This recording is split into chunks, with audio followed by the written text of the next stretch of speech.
네. 이 시대에 수많은 기업들은 자신의 상징을 가지기 위해서, 그리고 그 상징을 지키기 위해서 수많은 돈을 쏟아붓습니다. 한 여성 대표 브랜드로 잘 알고 있는 향수와 가방으로 유명한 샤넬이라는 브랜드가 있죠. 이 샤넬이라는 기업은 지금까지 계속해서 수백억의 그 광고 비용을 지출을 하고 있습니다. 왜 그렇게 하겠습니까? 이 기업이 주는 신뢰가 있기 때문입니다. 이 샤넬이라는 상징이 여성들에게 있어서는 아주 힘이 크기 때문이죠. 그래서 샤넬이라는 이 브랜드는 2004년에 광고를 하나를 제작을 하였는데요. 그 광고의 제작비만, 광고 비용이 아닙니다. 제작비만 무려 370억 원이 들어갔다고 합니다. 그만큼 상징이 갖는 힘이 크기 때문입니다. 이 기업을 우리가 봤을 때, 아니면 어떤 이 상징을 봤을 때 우리의 머릿속에, 그 무의식 속에서도 그 브랜드를 떠오르기 때문입니다.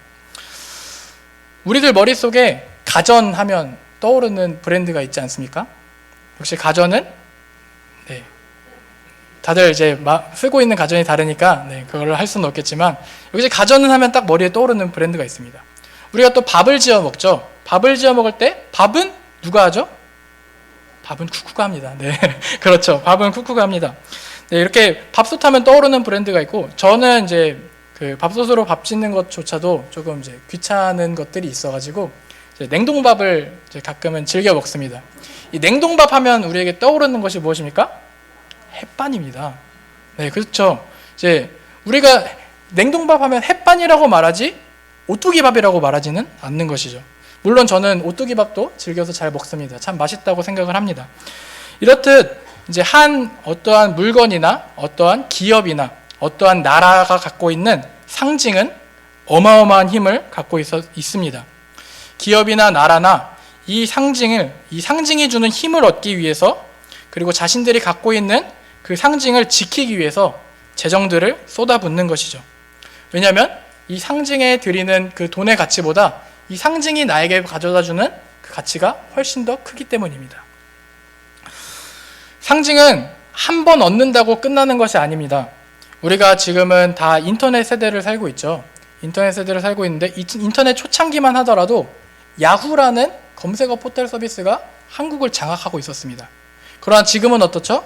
지금은 네이버나 다음 같은 것들에 밀려서 지금은 야후가 한국에서 서비스를 하고 있지 않습니다. 일본이나 다른 곳에서 이렇게 서비스를 하고 있죠. 이렇듯 이 상징을 계속해서 가지려고 하고, 계속해서 이 상징을 지키려고 하면 이제 우리에게 수많은 그런 그 열정과 수많은 노력들이 필요하다라는 것입니다. 이 상징을 지키지 않으면 이 우리들이 살아가고 있는 이 사회 속에서 도태되어 버리고 가치를 잃어버리게 되는 것이죠. 오늘 본문에 등장하는 그 민족이 있습니다. 이스라엘 민족인데요. 이스라엘 민족에게 있어서도 이 상징이 있었습니다. 이 상징이 무엇입니까? 바로 예루살렘입니다. 이스라엘 백성이 거주하는 그 도시 예루살렘인 것이죠. 이 예루살렘 가운데 이 예루살렘 성은 이 유대인들에게 있어서 민족의 상징이었습니다. 왜냐하면 그 하나님이 이 이스라엘 백성들과 함께 하셨다는 증거들이 이 도시 곳곳에 새겨져 있기 때문인 것이죠. 제가 중고등부 설교를 하면서 이제 이 예루살렘 성 안에 있는 성전이 건축되는 비용에 대해서 한번 이제 아이들과 나눈 적이 있습니다. 그래서 제가 한번 계산을 해봤습니다. 이제 성전을 짓는데 드는 그 건축 비용이 이제 무려 그 금만 이제 포함했을 때 금만 3,000달란트 그리고 1만 다리기라고 합니다. 이것을 지금의 시세로 환산하면, 지금의 금값으로 환산을 하면 무려 11조 5천억 원이라는 천문학적인 가치가 이 성전에만 들어갔고요. 이 예루살렘 안에 있는 그런 것들은 얼마나 그 가치들이 많겠습니까? 이 가치뿐만 아니라 이런 물질적인 그런 재정뿐만 아니라 그 하나님이 함께 하셨다라는 그 상징이 예루살렘에는 있었던 겁니다. 다윗을 통하여 하나님의 나라를 세우시고 그 가운데 솔로몬을 통하여 그 여호와의 그 성전이 건축될 때 그런 하나님이 함께 하셨던 그 아브라함으로부터 시작된 그 하나님의 약속이 그 우리의 민족과 함께하고 있었다는 상징이 바로 이 예루살렘인 것이죠. 근데 이 오늘 말씀의 본문의 내용을 살펴보면 그 상징이 무너졌다는 소식을 느헤미야가 듣게 되는 것입니다. 자신의 고향인 예루살렘 성이 무너지고 허물어졌다는 소식을 자신의 형제를 통하여서 이제 듣게 됩니다. 이 느헤미야가 살아가고 있는 시대를 먼저 살펴보기를 원하는데요. 이 느헤미야가 살아가고 있는 시대는 BC 430년경입니다. 이때는 포로 시대입니다. 느헤미야는 바벨론 포로였지만 바사왕의 술 관원장으로 성공한 인물이었습니다. 왕이 마시는 주류, 모든 포도주나 여러 가지 주류들이 이 느헤미야를 통해서 왕에게 진상되니까 이 포로 신분이었던 이 느헤미야에게 있어서 느헤미야는 왕의 신뢰를 받는 인물이었던 것이죠. 다시 말하면 느헤미야는 성공한 인물이었습니다. 성공한 인물이었는데요. 그런데 이 느헤미야는 자신이 얻은 이 좋은 환경에만 안주하는 사람이 아니었습니다. 포로 신분이었던 그 느헤미야는 자신의 고향 땅을 위해서, 우리의 무너진 이스라엘을 위해서 기도하는 사람이었던 것이죠.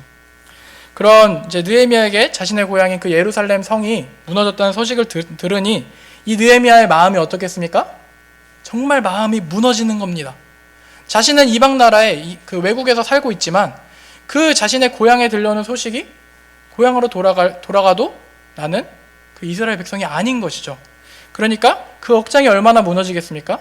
돌아갈 곳이 없는 그 느헤미야의 그 심정을 그 느헤미야는 하나님께 기도로 아뢰입니다. 하나님 앞에 정말 전심으로 기도를 하는데요. 하나님 앞에 울며 금식하면서 하나님 앞에 정말 통회하는 마음으로 우리의 민족을 살려달라고, 우리의 민족을 회복시켜달라고 그렇게 하나님께 간구하는 것이죠. 하나님께서는 그런 종의 기도를 들으십니다. 들으시고 응답을 하시는데요. 느헤미야에게 기회가 찾아오게 되는 것입니다. 느헤미야는 평소처럼 그 맡은 술 관원장으로서 이제 바사왕, 페르시아 왕인 아닥사스다에게 포도주를 진상을 하게 됩니다. 그런데 바사왕이 이 느헤미야의 얼굴을 보니까 얼굴에 막 걱정이 많은 거예요. 저희도 이제 막 어떤 어려움들이 당하면 그것이 얼굴에 드러나지 않습니까? 근데 이 왕이, 아닥사스다 왕이 느헤미야를 봤는데 얼굴에 수심이 가득한 겁니다. 그래서 왕이 신뢰하는 그 느헤미야에게 묻는 겁니다. 내가 병도 없는데 왜 지금 너의 얼굴이 그렇게 수심이 가득한 얼굴로 있느냐? 라고 이렇게 질문을 하니 느헤미야가 대답을 합니다. 자신의 조상들이 있는 그 묘실과 자신의 조상들이 살고 있는 그 성읍들이 불타서 없어졌다는 것을 내가 들었습니다. 그런데 내가 어찌하여 얼굴에 수심이 없을 수 있겠습니까? 라고 이렇게 왕에게 이야기를 하는 것이죠. 그러니까 이 아닥사스다 왕은 이 느헤미야에게 이제 또 묻습니다. 내가 그럼 너에게 어떤 것을 해주길 원하느냐?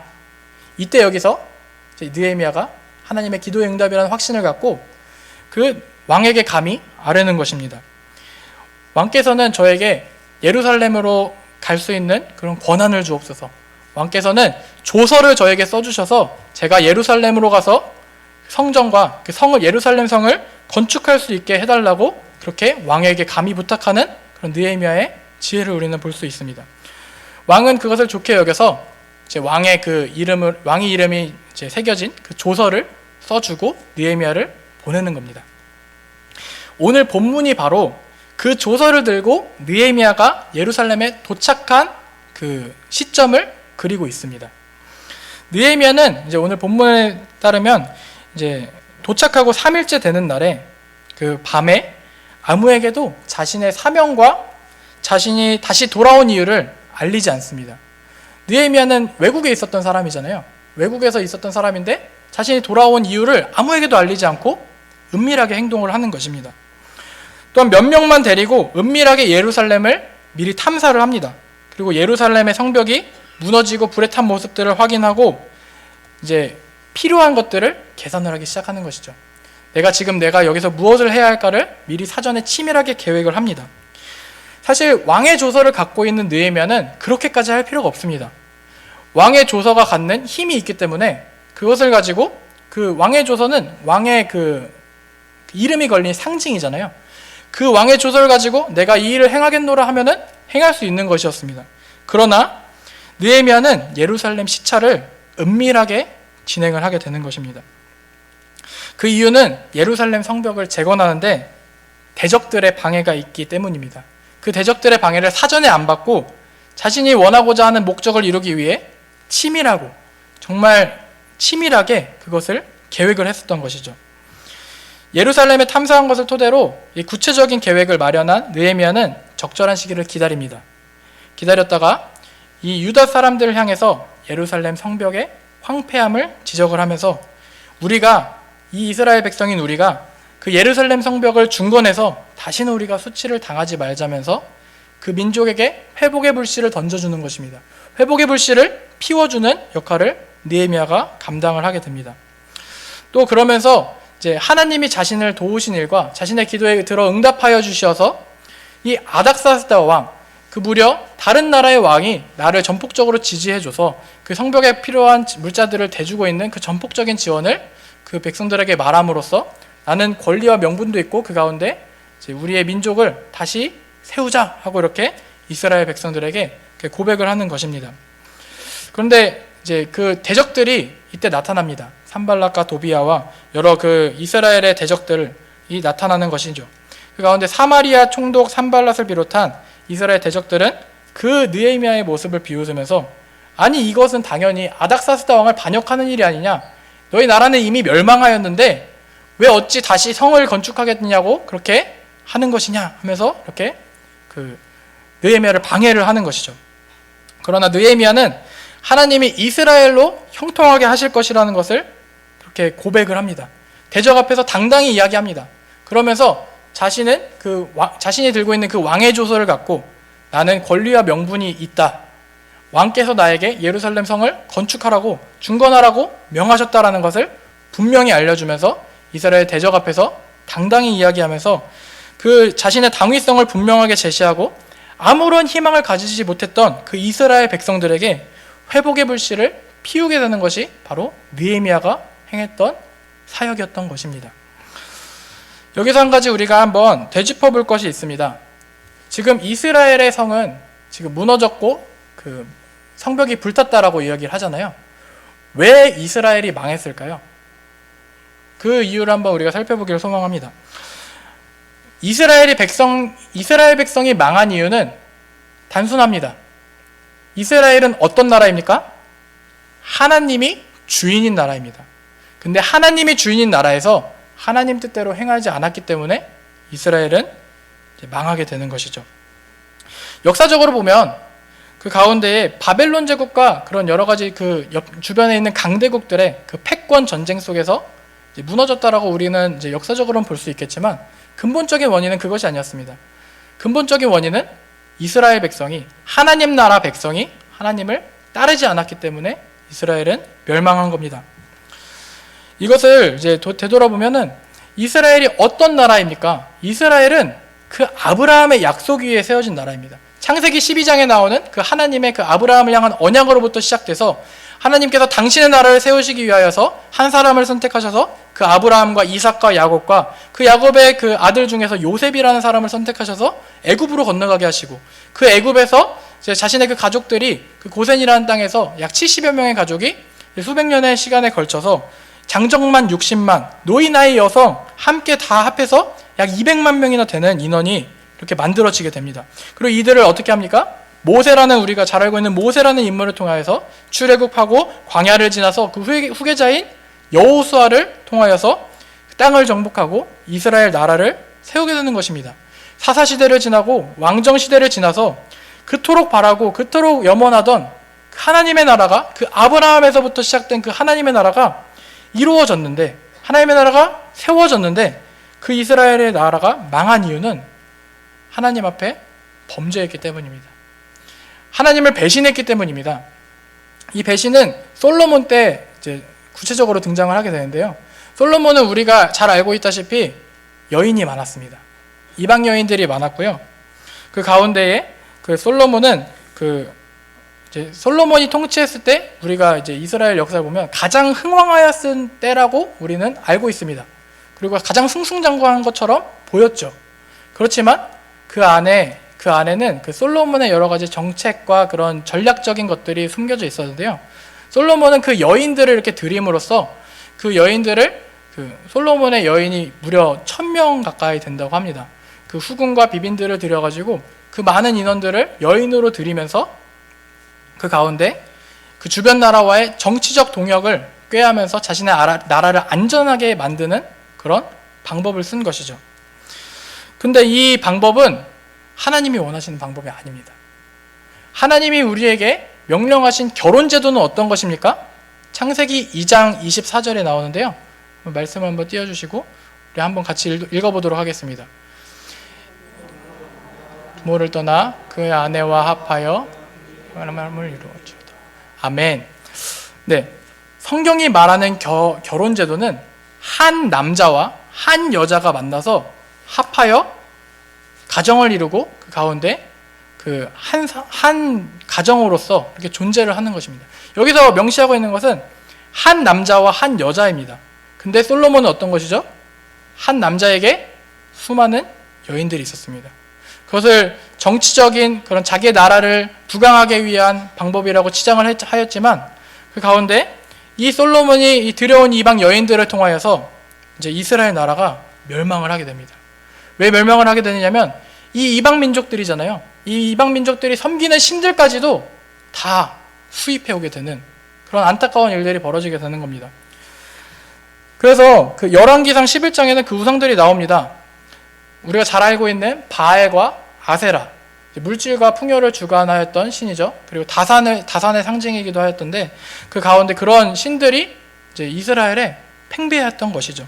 또 이스라엘 그 가운데 열왕기상 11장에는 그 시돈 사람의 여신 아스다롯, 암몬 사람의 가증한 밀곰, 그리고 모압의 가증한 그모스, 그리고 암몬의 가증한 몰록이라는 여러 신들과 그 외에 수많은 잡신들이 이스라엘로 들어와 그곳에서 이스라엘 백성들이 하나님을 경배하는 것이 아니라 우상을 섬기며 그들에게 절하고 그들에게 제사를 했던 것이죠.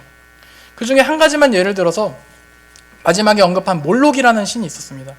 몰록이라는 신한테 제사를 드릴 때 어떻게 드리는지 압니까? 그 가운데 제사를 드리면 제사에 그 제물이 필요하잖아요. 우리가 잘 알고 있다시피 비둘기나 염소나 송아지나 이런 것들을 제단에 올려서 각을 떠서 이렇게 제사를 올려드리는 게 당시의 제사의 방법이었는데 이 몰록이라는 신에게 제사를 하려면 어떻게 해야 되냐면 어린아이, 갓난아이를 잡아다가 불로 태워서 죽이는 인신 제사를 벌였던 신이 바로 몰록 신입니다. 저에게는 이제 얼마 전에 2명의 아이가 있는데요. 첫째는 이제 2020년에 나왔고 최근에 이제 한 달 전에, 지금으로도 딱 한 달 전입니다. 12월 16일에 나왔으니까 이제 오늘이 1월 16일이니까 딱 한 달이 지났네요. 한 달이 지나서 이제 아들을 저에게 하나님께서 허락해 주셨어요. 그래서 지금 딱 30일 정도 됐는데 이런 갓난아이를 그 몰록이라는 신에게 준다라고 생각하면 정말 마음이 막 억장이 무너질 것 같습니다. 근데 이 몰록이라는 신에게 인신제사를 드릴 때 부모를 함께 놔뒀습니다. 부모를 함께 놔두고 그 가운데 그 몰록이라는 신에게 자기 아이들 불태워 죽이는 그 모습을 보면서 부모가 눈물을 흘리면, 부모가 소리를 지르거나 그런 안타까운 마음들이 얼굴에 비치기만 하면 이 제사의 계약행위는 취소다. 이렇게 하면서 그 어린아이들이 희생되었던 그런 끔찍한 일들을 벌였던 것이죠. 그리고 이 어린아이들의 비명을 감추기에 이 몰록 신에게 제사를 드릴 때 여러 타악기들을 사용해서 둥둥둥둥둥 울리면서 이 어린아이의 비명들이 들리지 않게 하기 위해서 그런 악랄한 방법들을 썼다라고 합니다. 근데 이런 신들이 어디에 있다고요? 지금 이스라엘, 하나님이 통치하시는 하나님 나라에 그런 이상한 잡신들이 들끓는 겁니다. 그러니까 하나님의 입장에서 보면 어떻겠습니까? 정말 분노하는 것이죠. 그 아브라함으로부터 시작된 그 하나님의 약속을 이루기 위하여서 아브라함으로부터 시작해서 지금까지 왔건만 그 하나님의 백성들이라는 이스라엘 사람들이 행하는 행동이 무엇입니까? 우상에게 절하고 자신의 생명을 그렇게 바치는 그런 말도 안 되는 일을 이스라엘이 벌이고 있었던 것입니다. 그렇게 그 하나님은 그 이스라엘 향해서 진노하십니다. 그러면서 솔로몬 이후 북이스라엘과 남유다를 가르시고 결국에는 이제 이방 나라를 통해서 멸망을 시키시는 것이죠. 멸망을 시키셔서 그 이스라엘 나라가 망했습니다. 망하였고 지금 포로 시대를 살고 있는 겁니다. 다른 나라의 왕이 자기의 백성들을 잡아가서 인력들로 쓰고 그런 상황이 지금 이스라엘 나라, 무려 하나님 나라에, 하나님이 통치하시는 그 나라에 그런 일들이 벌어지고 있는 것입니다. 그럼에도 불구하고 우리가 믿는 하나님은 참으로 신실하신 분이십니다. 믿으십니까? 하나님께서는 그런 이스라엘의 만행에도 불구하고 당신의 그 신실한 약속을 이루시기 위해서, 그 아브라함으로부터 시작된 그 언약의 말씀을 이루시기 위해서 우리에게 여러 하나님의 그 백성들을, 당신의 백성들을 사용하십니다. 여러 선지자들을 통하여서 우상을 제거하게끔 하시고요. 또한 오늘 본문에 등장하는 느헤미야 같은 사람들을 일어나게 하여서 민족의 회복의 불씨를 이끌게 우리에게 인도하여 주신다는 겁니다. 오늘 본문의 그 느헤미야 역시 하나님의 깨어있는 민족이었습니다. 하나님의 사람이었습니다. 하나님께 기도 응답을 받은 느헤미야는 이스라엘 민족을 이끄시는 하나님 앞에 철저하게 계획을 세웁니다. 자신의 힘만으로는 안 된다는 것을 알고 있기 때문에 그 기도를 하나님 앞에 먼저 했고요. 그 가운데 이제 비둘기처럼 순결한 마음을 가지고 기도하며 뱀처럼 지혜로운 그 마음을 가지고 그 자신의 삶의 상황에 대처하는 모습들을 우리는 볼 수 있는 것입니다. 기도 응답을 받은 그 느헤미야가 그 가운데 대적들의 눈을 피해서 은밀하게 이렇게 행동하면서 그 치밀하게 계획했던 것들을 우리는 잘 알고 있습니다. 그렇게 느헤미야는 그런 산발락과 도비야 같은 그런 여러 대적들의 방해에도 불구하고 우리가 성경을 통해서 알 수 있다시피 이 무려 52일 만에 성벽을 재건하는 놀라운 추진력을 보여줍니다. 외국에서 살다 온 사람이 52일, 딱 2달도 안 되는 시간 동안에 어떤 건물을 건축한다는 것이 말이 됩니까? 우리의 생각으로는 이해할 수 없지만 느헤미야는 그만큼 준비된 사람이었습니다. 하나님께 기도하였고 준비하여서 그 가운데 놀라운 추진력을 가지고 그렇게 성벽을 중건하는 모습들을 보여줬고, 그 이후에 이제 3차로 포로기한한 학자 에스라와 그 이스라엘 백성들과 함께 이제 아하와 강가에서 금식도 선포하고 민족 대부흥의, 민족 회복의 역사를 그려내는 것을 우리는 성경을 통해서 알 수 있습니다. 자, 그렇다면 우리에게도 그런 회복해야 할 상징이 있지 않겠습니까? 우리 크리스천인, 우리 그리스도인인 우리들에게 있어서 회복해야 할 상징은 바로 하나님의 자녀들이 모이는 이 교회이고 예배인 줄로 믿습니다. 사단마귀는 집요하고 치밀합니다. 가장 먼저 상징을 공격합니다. 한 가정을 무너뜨리기 위해서 가장을 공략합니다. 한 교회를 무너뜨리기 위해서 리더십과 직분자들을 공격합니다. 그리고 우리의 믿음을 무너뜨리기 위해서 믿음의 본질인 예배를 공격하는 모습들을 우리는 볼 수 있습니다. 우리는 그 사단마귀의 대적의 그 간계 앞에, 하나님 앞에 이렇게 서야 하는 우리의 인생인데, 하나님을 따르는 삶을 그렇게 무뎌지게 만드는 그 사단의 관계 속에 놀아나게 되는 것이죠. 사단은 나도 모르는 사이에 우리 속에 우상들을 만들어냅니다. 그 우상이 때로는 돈이라는 이름으로 다가오고요, 건강이라는 이름으로 다가오고요, 어떤 때는 자녀라는 이름으로 다가옵니다.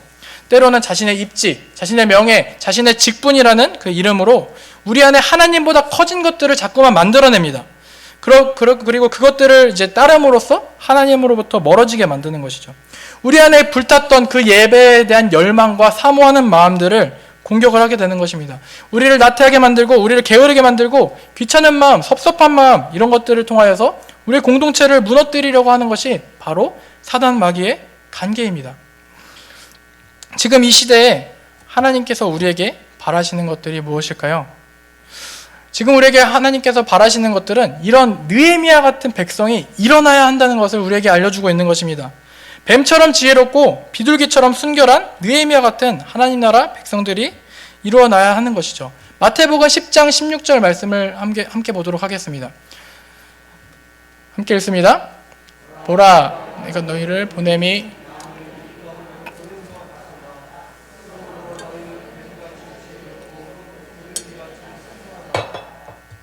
네, 아멘.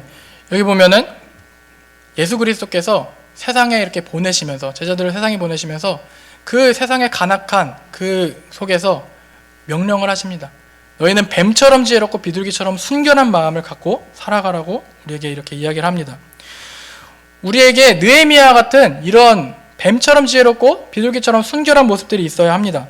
가장 먼저는 기도의 회복이 있어야 합니다.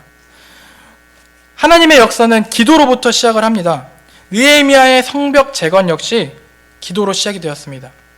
우리 삶 속에 기도가 끊이지 않으면서 나를 위해서, 우리 가정을 위해서, 자녀들과 믿음의 다음 세대를 세우기 위해서 거룩한 간구가 끊이지 않고 하나님 앞에 울며 애통하면서 탄식하는 기도를 날마다 드려야 할 것입니다.